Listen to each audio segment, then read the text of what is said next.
Welcome to USD Conversations, our new weekly speaker series featuring faculty, alumni, and friends who share their insights around current events and timely themes. This series is hosted by the College of Arts and Sciences and the USD Humanities Center. Today's topic is Federalism and Pandemic, Who Calls the Shots? With guest speaker, Professor Dixon. In the next hour, Professor Dickson will offer some thoughts on how the novel coronavirus might result in a healthier democracy. Professor Dickson has been a faculty member at USD since 1987.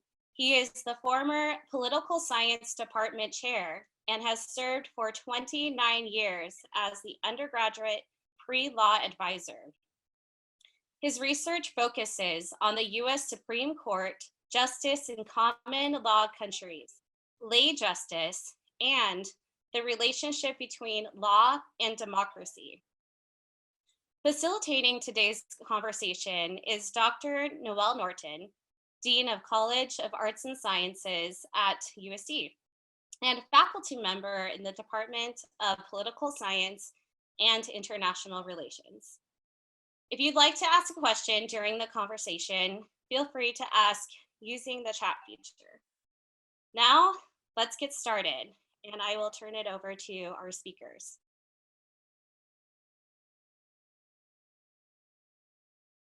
Hello, I'm going to kick this off, and I just want to say, before I turn it over to Dr. Dixon, Dr. Dixon, I want to say when we started to put this set of panels, put these panels together, I was pretty excited about the idea of having Del talk about federalism.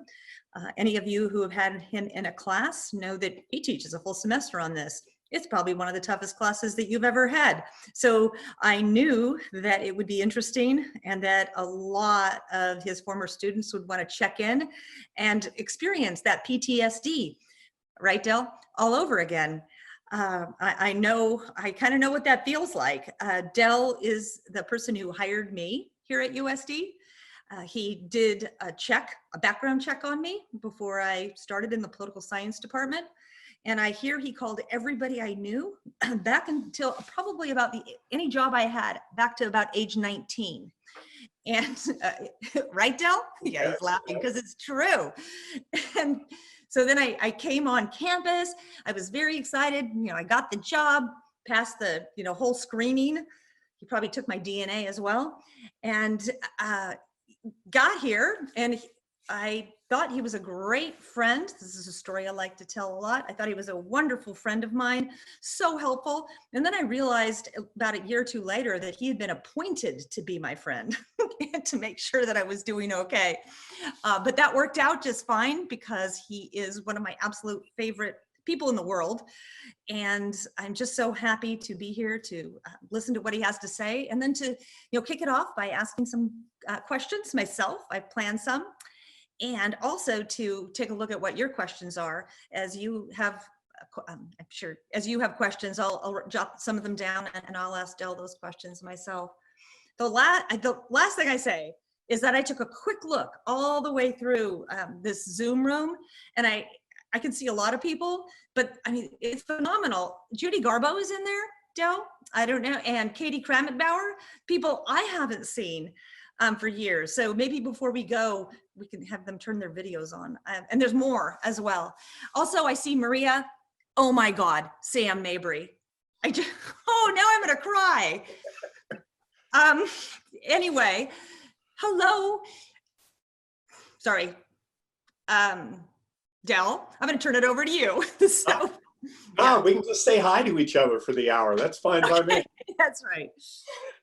I just want to say thank you, Tanya, and thank you, Noelle. Best dean ever, and thank you for that introduction. I want to tell everybody hi, and I know we've already seen you. Some of my all-time favorites, many of my all-time favorite students are here. Some of whom I haven't connected with in far too long, and it was such a pleasure. A lot of you wrote me the last couple of days. I sit around all the time. I think of your names, I see your faces, I wonder idly what you're up to. And now for a lot of you, I know. So thank you. This makes me very happy. But now we segue to less pleasant thoughts because, hey, that's my job. So I figured we'd talk about disease and politics because that's what everybody wants to talk about, everybody's favorite topics. And as a professor, I never answer a question directly, and I'm going back to the beginning. So America's founders, they were used to epidemics, smallpox, cholera, yellow fever, typhus, scarlet fever, you name it, they were all regular occurrences. And they knew that plagues posed existential problems. Plagues helped to finish off the Athenian democracy, although like we like to say about COVID-19, for some reason, Athens suffered from pre-existing conditions. Before the American experiment in Republican government, democracies were about as unstable as Hollywood marriages. They lasted maybe a generation or two, and then factional infighting, selfishness, corruption, and crises, including disease, caused them to collapse. Another problem, these democracies were limited in size.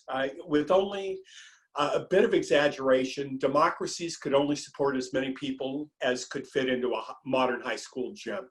And that just wasn't going to work in the modern age of nation states.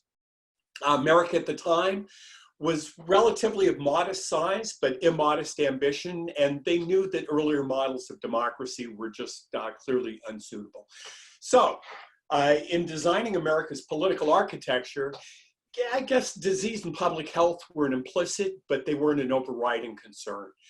They just thought that epidemics were an inevitable part of life, and it was a threat, but one among many.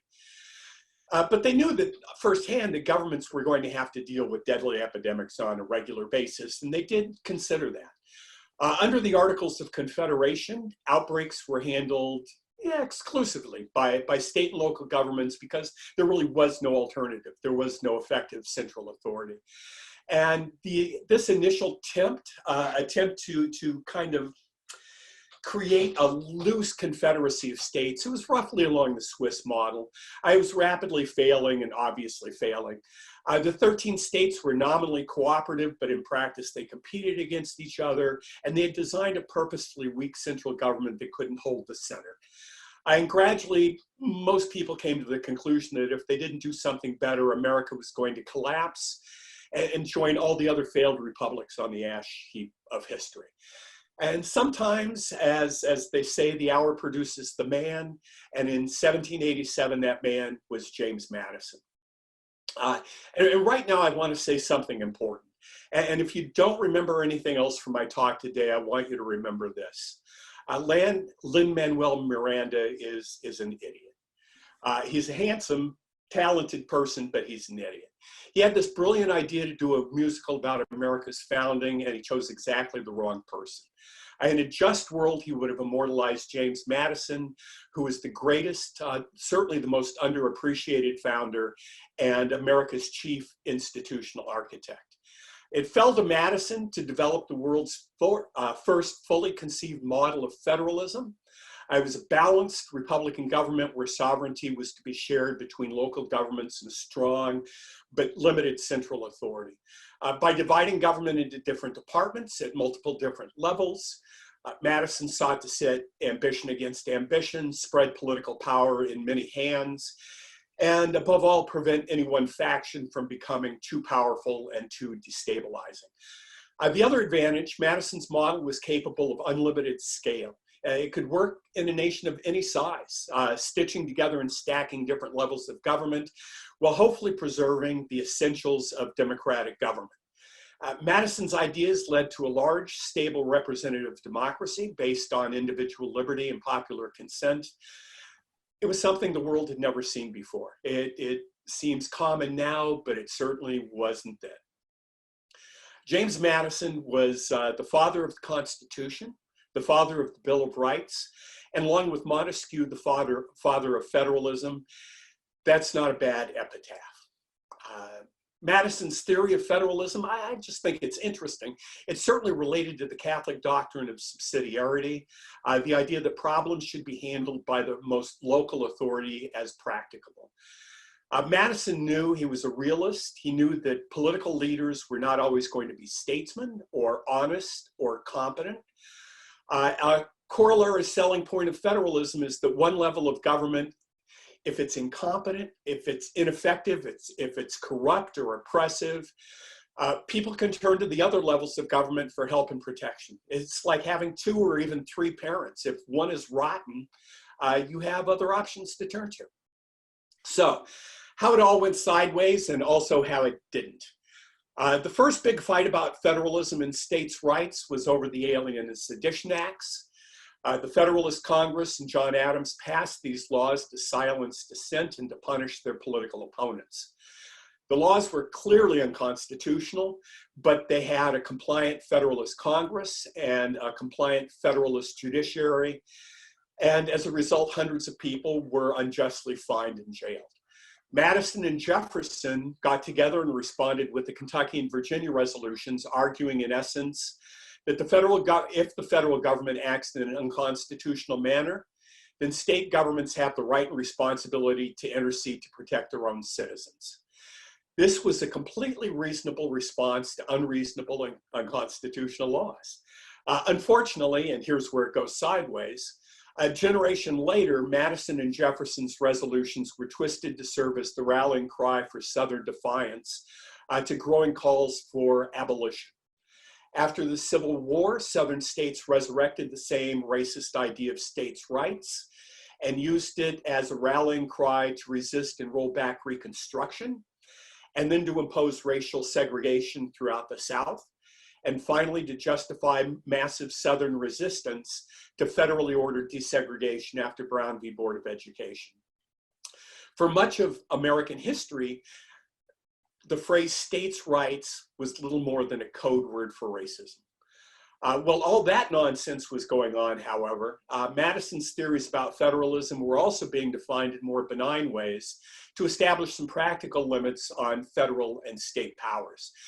But because the Constitution isn't terribly specific, it fell largely to the Supreme Court to figure it all out on a case-by-case basis.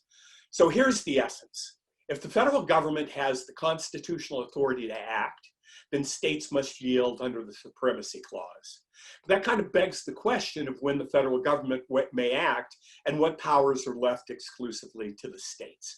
And that brings us to the idea of dueling superpowers. State governments have one essential constitutional superpower. The Supreme Court quickly blessed and developed the doctrine of state police powers. The doctrine of state police powers gives states the exclusive right to protect and promote its residents' health, safety, morals, and welfare.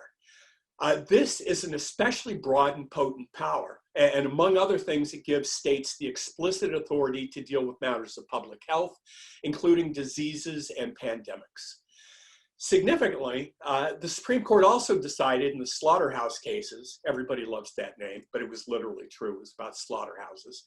The slaughterhouse cases that the federal government has no general police powers and cannot directly regulate the health, safety, and morals of American citizens.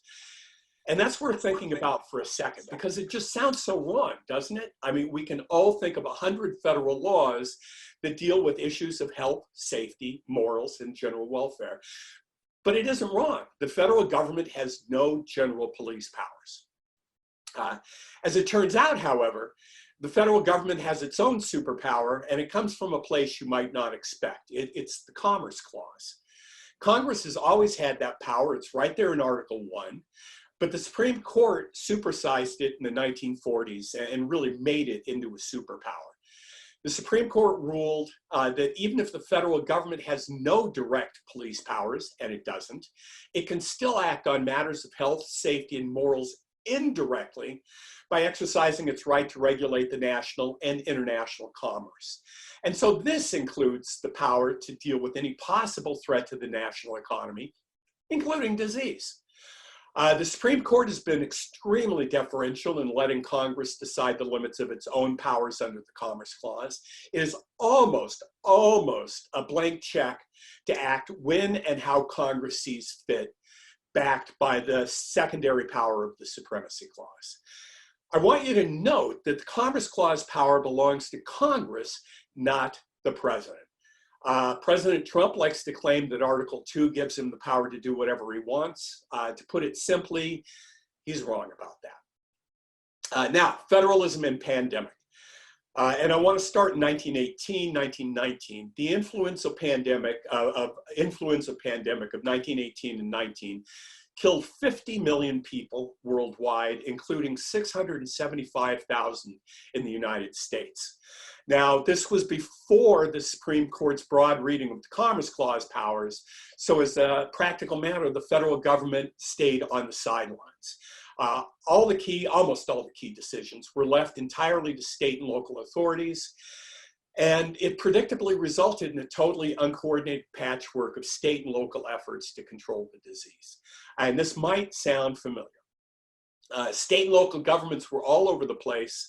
Some were quite proactive in locking down the economy and quarantining, while other states and cities took a much more laissez-faire approach. And as a result, the jurisdictions that acted quickly suffered fewer casualties, and those that were slow to act or lifted their controls too early suffered the most. Overall, there was poor government transparency, there was little information sharing, little cooperation, little coordination. States and cities either ignored each other and went their own way, or they feuded unproductively. It was not our finest moment, and hundreds of thousands of people died, largely unnecessarily. It led to a never again moment for pandemics. Unfortunately, many of the lessons learned from that round never again are being repeated this time around. And as most of us know, our vows of never again tend to have fairly quick expiration dates. Following World War II, using its new Commerce Clause superpower, the federal government began to assume new responsibilities to coordinate and direct the response of future health crises. Washington became much more active in monitoring and protecting the nation's health and safety, and it used its Commerce Clause powers broadly. Congress created and funded a large national health bureaucracy, including the FDA, FEMA, the CDC, National Institutes of Health. And today, the government bankrolls scientific and medical research, underwrites vaccine and drug development, and keeps emergency stockpiles of essential equipment, or at least it's supposed to. Congress also passed Medicare, and more recently, the Affordable Care Act. The Affordable Care Act is an interesting lesson in federalism in its own right, and maybe worth another discussion someday. Congress also gave the president considerable power to compel private companies to produce needed drugs and equipment with national emergency laws like the Defense Production Act. By 2020, the federal government should have been in a much better position to mount an effective and coordinated response against CV-19. Our current pandemic has to date infected about 1.3 million Americans and has killed over 80,000 Americans so far. The 1918 pandemic, remember, had 3 separate waves. We're now currently in the middle of the first and hopefully only wave of infections. But given the current pressure to reopen the economy before the first wave has even subsided, which also happened in 1918, by the way, that seems unlikely. And this, I guess as an aside, this is what I think of when I hear people say that COVID-19 is like the flu. Yeah, it's like the flu. It's like the flu in 1918 when 7/10 of the country died from it. That would translate to over 2.2 million deaths today. And that's what happens when you have a serious pandemic without adequate testing or a vaccine. The 2 main forces that pushed the US to reopen prematurely in 1918 and led directly to the second and third waves of the disease were primarily business interests and religious organizations who were most anxious to gear up, and they were willing to risk the consequences. And it resulted in hundreds of thousands of deaths. In 2020, the pushback we're now witnessing has those same exact elements, but it's also taken on a strongly partisan election year tone.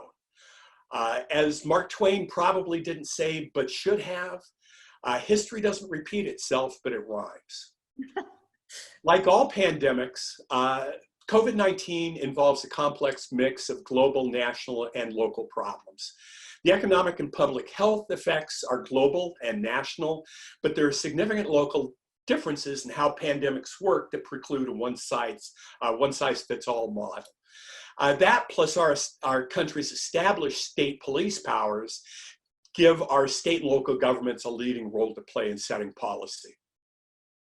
In theory, federalism means that the United States should be more agile and more effective in shaping its response to local needs versus unitary governments like France, where the central government calls the shots from the top down. In federal states, the central government should coordinate, advise, support the states with ideas, information, guidance, resources, and key material, while state and local governments adjust their policies to suit local conditions. This approach, in fact, has worked very well with federal governments in other developed democracies, notably Germany, Canada, and Australia. The American experience, unfortunately, has not been so good. So far, our reaction to COVID-19 uncomfortably echoes our response to 1918. The federal response has been very slow to develop, and to date has been unnecessarily chaotic. It's been unreliable, opaque, ineffective, inconsistent, often self-serving, and often contradictory. The administration has taken one crucial bit of medical advice to heart. It washes its hands often of responsibility. States, largely left to their own devices, have been forced to compete against others for crucial equipment. As often as not, even when states have succeeded in buying supplies, federal government has stepped in to commandeer those supplies and redistribute them in non-transparent ways. The results are falling somewhere in between the Wild West and a Marx Brothers movie. In discussing federalism, John Stuart Mill, who Noel's dog Jack is named after, John Stuart Mill posited that perhaps the most essential job that a central government can do is to provide everyone with the best information available. Decision-making should be local, but the information should be centralized so everybody knows where to find it when they need to make sound decisions. But instead of providing states with solid information and guidance, the federal government has continued to issue sporadic and often contradictory advice. And as often as not, the federal government has decided to disregard its own experts' advice in setting national policy. In times of national crisis, Washington has a central role to play. It should play the role of coordinator, research underwriter, traffic cop, orchestra conductor. It should provide reassurance, solace, and comfort. It should be the authoritative source of information and advice. It should be the national director of production and distribution. And yes, it should be the national shipping clerk. When a country is at war, the national government's most essential job is directing war production and keeping the supply lines open. That's how wars are won or lost. So what about Congress? Unsurprisingly, the federal government has proved much better at throwing borrowed money at the problem. And predictably, it's been not so good at making sure that the money goes where it's supposed to go. Congress, with Secretary of Treasury Steve Mnuchin and Nancy Pelosi as the chief negotiators, drove $2 trillion of stimulus spending through Congress with surprising speed. But to misquote Spider-Man or I don't know, maybe the anti-Flash, with great speed comes great irresponsibility. Most of that initial money was intended to support small businesses and to help tens of millions of Americans who fell out of work. The Fed funded these efforts with more than $6 trillion in freshly printed money in a supporting effort to keep the economy afloat. But there have been serious problems in implementation. Much of the money intended to go to small businesses went to big companies instead, and oversight has been spotty and abuse is common. The initial stimulus checks have mostly gone out by now, but they were initially delayed in order to add the president's signature to them. And the last time I checked, about 25% of those who were supposed to have received their checks still have not gotten them. More worryingly, it's taken far too long to get unemployment checks in the hands of laid off workers. Although to be fair, most of that money is up to the states to distribute. Many states, including California, have not done a very good job of it. It remains to be seen whether Congress will now step up to support the state and local governments, most of which are running billions of dollars in the red this year because of the coronavirus. California, for example, is about $50 billion down so far. It's not clear whether the federal government will be in the mood to help. It's become a partisan issue, with Democrats pushing for additional support and Republicans trying to label the idea as blue state welfare. The main consequences of the lack of federal leadership, at least clear leadership, is that the states are operating in a near vacuum and the results have been predictably mixed. Some states have done surprisingly well under very difficult circumstances, developing data-driven action plans based on local facts. Other states have not reacted as quickly or as well. Some states were in denial for weeks and refused to act. And many states are now determined to reopen before leading medical experts think that they should. Now, the record is still out on the consequences of these state responses, but whoever turns out to be right or wrong, reopening quickly or reopening late, there's no coherence to it. And the United States is more divided as a result than it has been in our lifetimes. And the political environment is more Darwinian or even Hobbesian than it should be. The current pandemic does vindicate one core theory of federalism: Louis Brandeis's view of states as laboratories of democracy. The problem with that is that in dealing with pandemics, local decisions have national effects. One state's decision to open up early is going to affect every other state. In a pandemic, the lack of expert federal guidance and coordination can be fatal.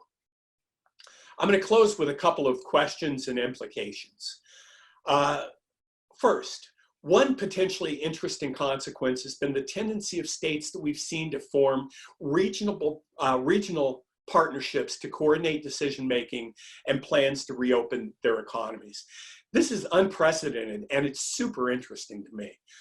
But unfortunately, the initial promise of these alliances seems to have petered out already, and I suppose that's predictable. It's easy for like-minded governments to form agreements of goodwill and cooperation, and then just throw it all out the window when it suits them to. This is what seems to be happening now with the West Coast, Midwestern, and New England alliances of states have apparently decided to go their own ways without promised consultation and coordination. Second, I think perhaps the most important consequence of this pandemic is that for the first time since World War II, or maybe the Great Depression, our lives and the economy are very obviously being shaped primarily by the states rather than the federal government. Where you live and who your governor is really matters for a change, for better or worse. And this is not entirely a bad thing. President Trump has repeatedly declared victory and called on his supporters to liberate America and reopen the national economy immediately. But the fact is, it isn't his call. It's up to 50 governors and countless local governments when America reopens. The pandemic seems to be resetting in a meaningful way the balance of power between the federal government and the states. We might have a once-in-a-century opportunity to make federalism great again and salvage something of states' rights in, for a change, a non-racist way. Will it lead to a more robust, muscular assertion of states' rights? It might. The trend was already underway to some degree in states like California, which has been fighting to salvage its traditional economy, parenthetically, largely granted by the grace of Congress, its traditional autonomy in setting environmental, social, and educational standards from an administration determined to reverse those safeguards. The pandemic and state responses to it might cause us, and just as importantly, might cause the courts to think differently about the proper balance of power between the national and state governments. The third point is really a question. Will this crisis encourage the federal government to assess what went wrong this time and to prepare and respond better to the next wave of this pandemic or to the next pandemic? Will the federal government step up, study what happened, and do a better job of providing leadership, coordination, and support? Is this our never again moment of our generation? Or are we living in a Seinfeld loop where no one learns anything ever? We're going to find out. Finally, who is going to pay the bills when they come due? The federal government is now in the red by about $6 trillion. I saw that Nancy Pelosi was proposing another $3 trillion in aid to the states. Individual states are in debt ranging from hundreds of millions to tens of billions. That is going to cause a lot of real economic pain down the road. And you can already see that the two parties are predictably spending the burgeoning deficit in different directions for their own purposes. And that's just going to get worse. Whatever happens with the novel coronavirus, the physical consequences of what we're going through now are going to reverberate like a 7.0 earthquake for the next generation and beyond. And on that happy note, I'm happy to throw it open for questions and comments and jokes and anecdotes. Del, Dr. Dixon? Yes. Anyway, I have some interesting questions. Some of them are coming from, and look, I took notes. I don't know, can everybody see my, am I up on video? I can't see myself. You're up.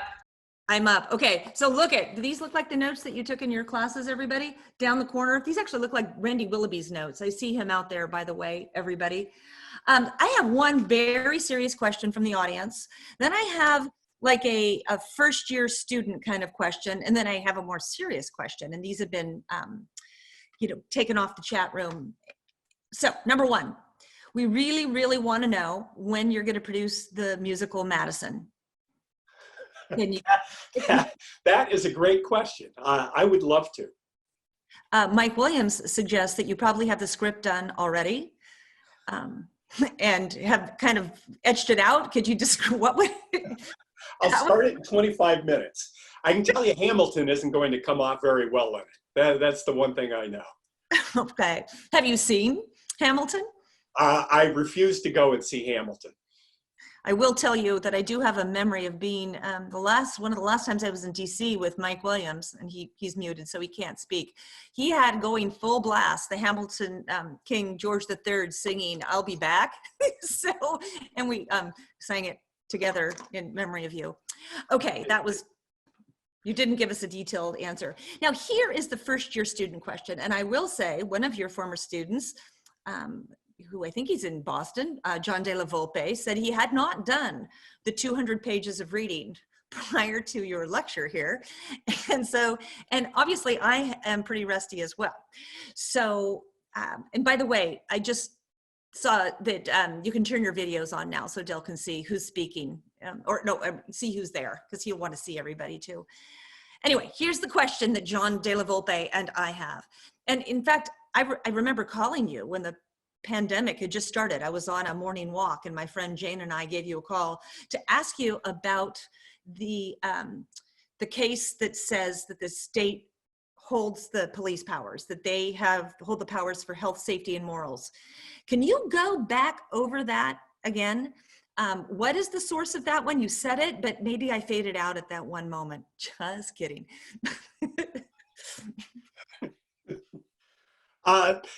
Yeah, I can. Again, part of what happened, and this was actually part of the anti-federalist criticism to the Constitution. Their argument was that we were going to swing too far from one direction, that is the states in charge of everything and the federal government powerless to do anything, to a federal government that looked like it was going to be limited, but in practice was going to quickly grow to have unlimited influence. And what Brutus, the main anti-federalist, argued was the main co-conspirator in that was going to be the Supreme Court, that the Supreme Court was going to be the secret partner to make sure that the powers that should belong to the states are slowly and maybe imperceptibly transferred to the federal government. And that turned out to be absolutely true, with the exception of state police powers. And there, the Supreme Court simply said the states have always had those powers before the revolution, before anything else was going on, and they never surrendered them. It was never clear in the Constitution that they were surrendering that power, and so they kept them. What was more surprising, I guess, was the Supreme Court in the 1870s saying that the federal government didn't have that power. Everybody kind of expected that the Supreme Court was going to say, this is a shared power, and of course the states take the lead, but the federal government has a say in it as well. And it took basically another 80 years for the Supreme Court to figure out a workaround where they effectively gave the federal government that power anyway through another mechanism. Okay. So we've heard about the chance that the Supreme Court could overturn precedent, especially this particular Supreme Court. There have been worries about it, about certain different cases. What about this? What about this? I said that twice. What about this? What about this? What? Yeah, I'm making a musical. Oh. No, I'm not. I meant. Yeah. No. If anything, the Supreme Court has been conservative. Of course, people don't realize it's been conservative since the 1950s, and it had progressive elements in the 1950s. But it's always been a majority Republican court, and ideologically, it's grown more conservative since the 1970s. Part of that has been it's grown more conservative in rebalancing states' rights. But you also see it being more anxious to rebalance states' rights in those areas that traditional conservatives want to see. That is, taking away the federal government's power to regulate guns, to limit the federal government's power to regulate environmental protection. And it's a more difficult question to see how the Supreme Court is going to come down on an issue like this. They have been deferential, even the conservative elements, to Congress's broad power of the Commerce Clause. What they have expected Congress to do, which they didn't initially in the 40s, 50s, 60s, 70s, is really make the case how the legislation that they're passing using their Commerce Clause powers actually relates to commerce. But it's going to be very easy to make that case with a pandemic like this. There's a direct connection with the economy. The difference is it's Congress that has to act. It's not an Article 2 power, it's an Article 1 power. And the tougher questions will come if the president, whether it's President Trump or somebody else later, says this is national emergency, I'm a war president, I have the power to do what I want, and here's what I'm doing.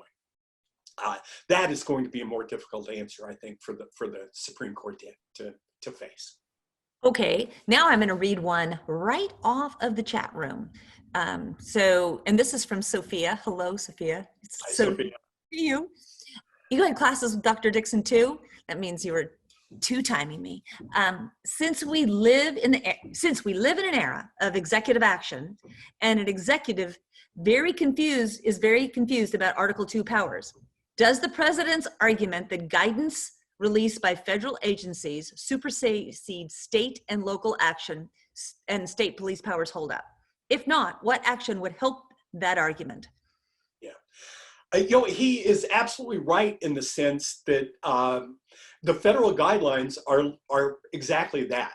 Guidelines is a legal word. It's advice. This is what the federal government thinks you ought to do.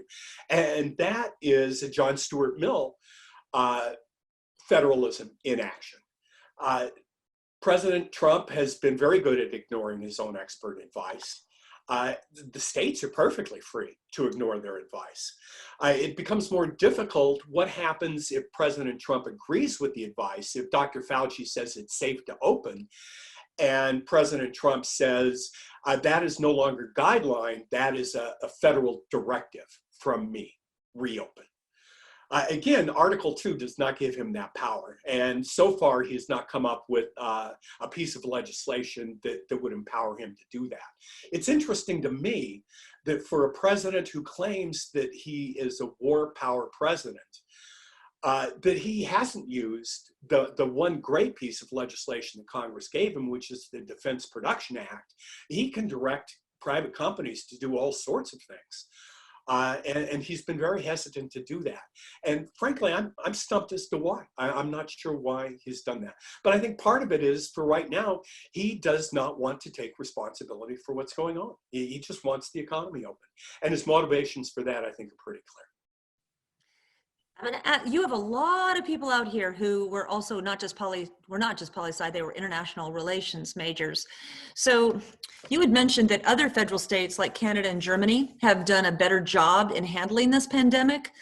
Could you go a little bit more into that? They might be interested in your comparative approach. Yeah, I think that they have followed Madison's model more faithfully than we have on that. The federal governments in Canada and Germany, and Australia for that matter, maybe a little bit less, have been the source of information. Their first priority has been developing reliable testing. Germany is now in a position to test every school child every 4 days. We're not even close to that. So that is one thing. It's a much more coordinated attack.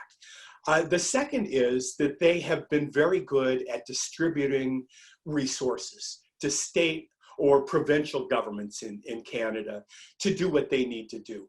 I know that about 87% of the money that the federal government in Canada is spending, they have given directly to the provincial governments to spend in the way that they see fit.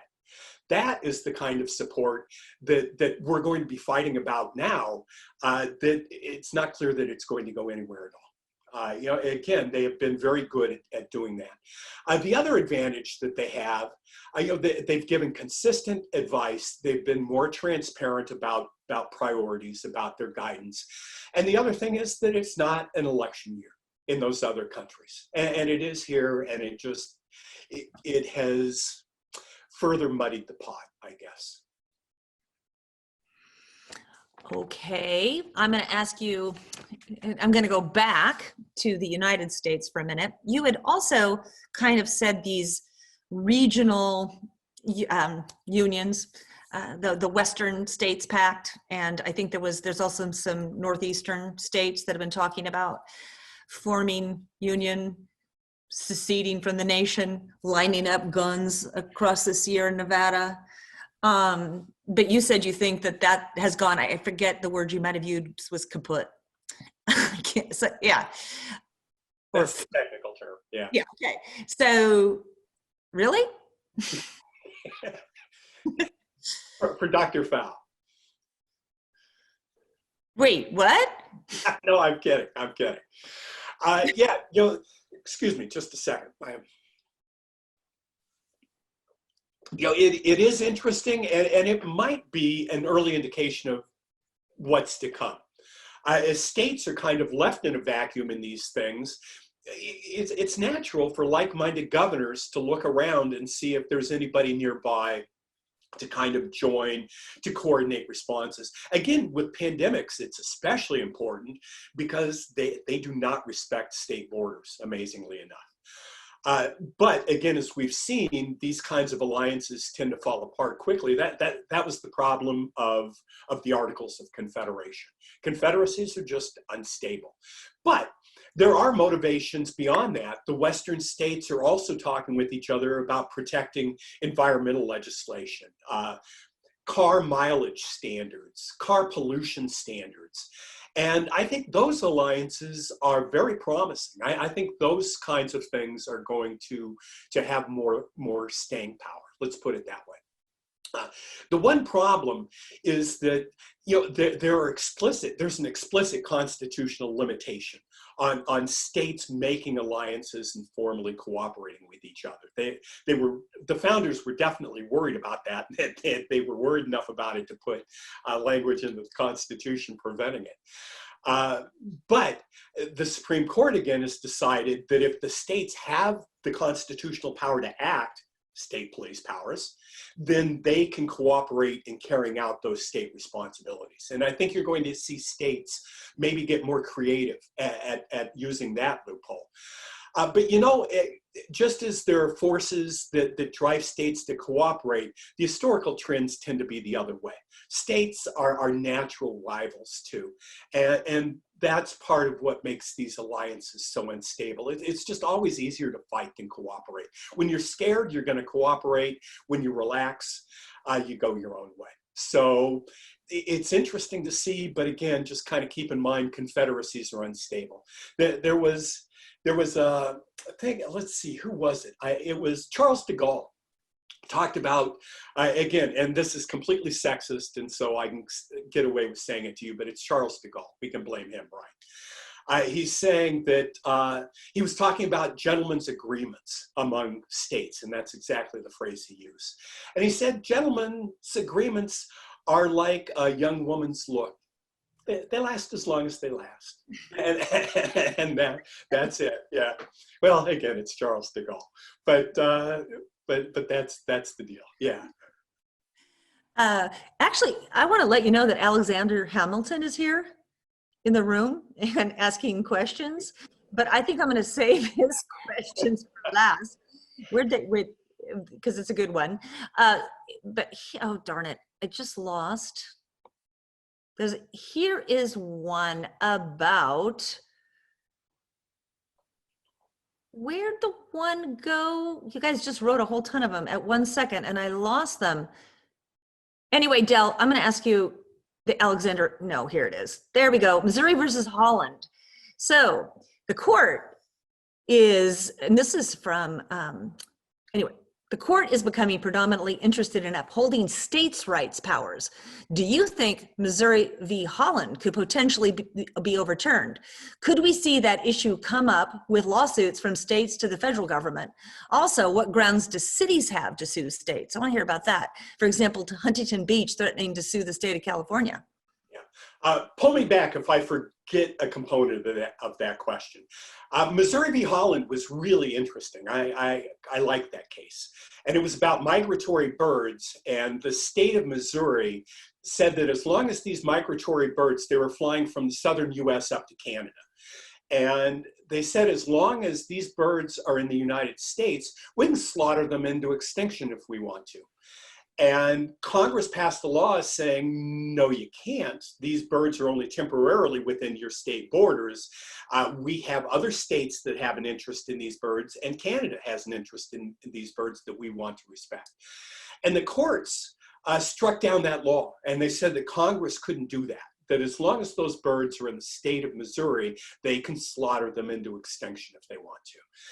And what the United States did then was they went to the United Kingdom, which was running Canada at the time, so it was the authority, and created a treaty saying, we're going to protect these birds. Well, of course, Missouri said, you can't do that, and went right back to the court, and the court said, oh yeah, you can do that, because treaties are just like the Constitution. They're basically equivalent powers. And so even if Congress couldn't do it by itself, the federal government combined with another state, another nation, could create these kinds of protections. To overturn Missouri v. Holland, I don't think is likely. Because it would throw into question the importance of treaties and the supremacy of treaties. But it certainly was an odd decision, and that's what makes it an interesting decision, that it empowered the federal government to do something that it didn't have the power to do by itself, which doesn't seem exactly logical. But that's the way it is, and that is not going anywhere. As for cities suing the state, you can, but this is kind of interesting too. Under our version of federalism, there are only two levels of government. There's the federal government and there's the state.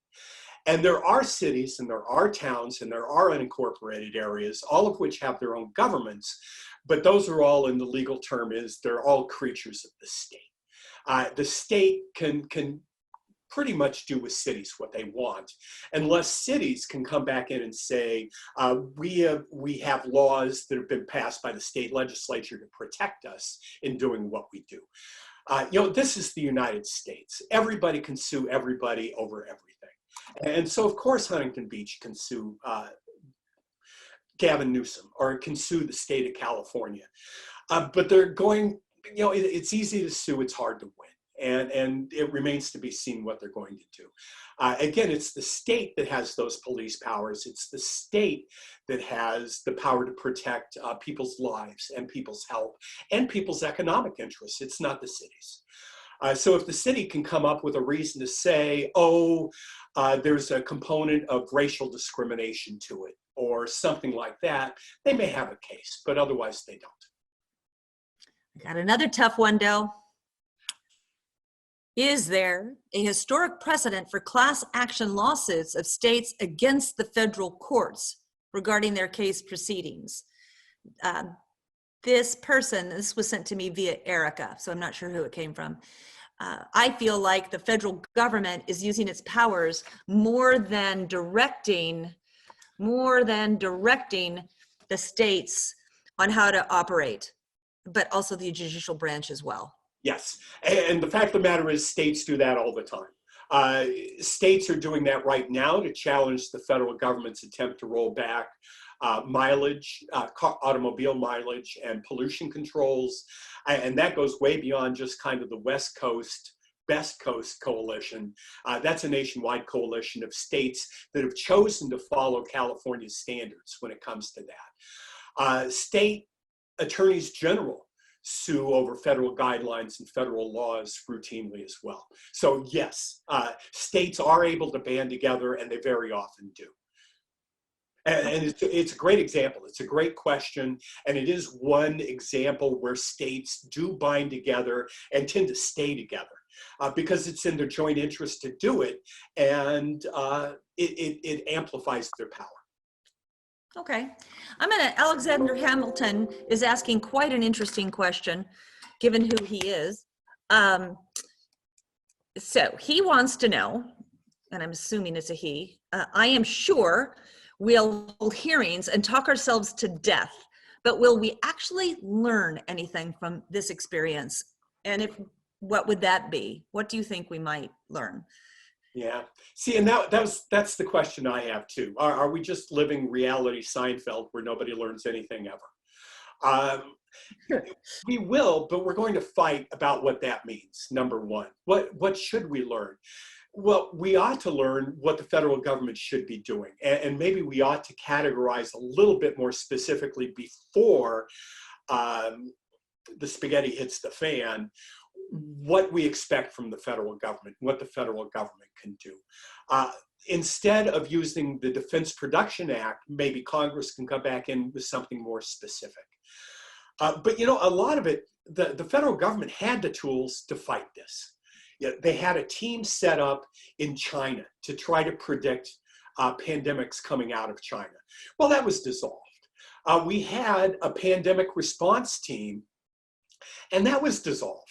We had, and it was kind of transferred into the National Security Council under John Bolton, and it was reduced and retasked to deal with bioweapons rather than pandemics.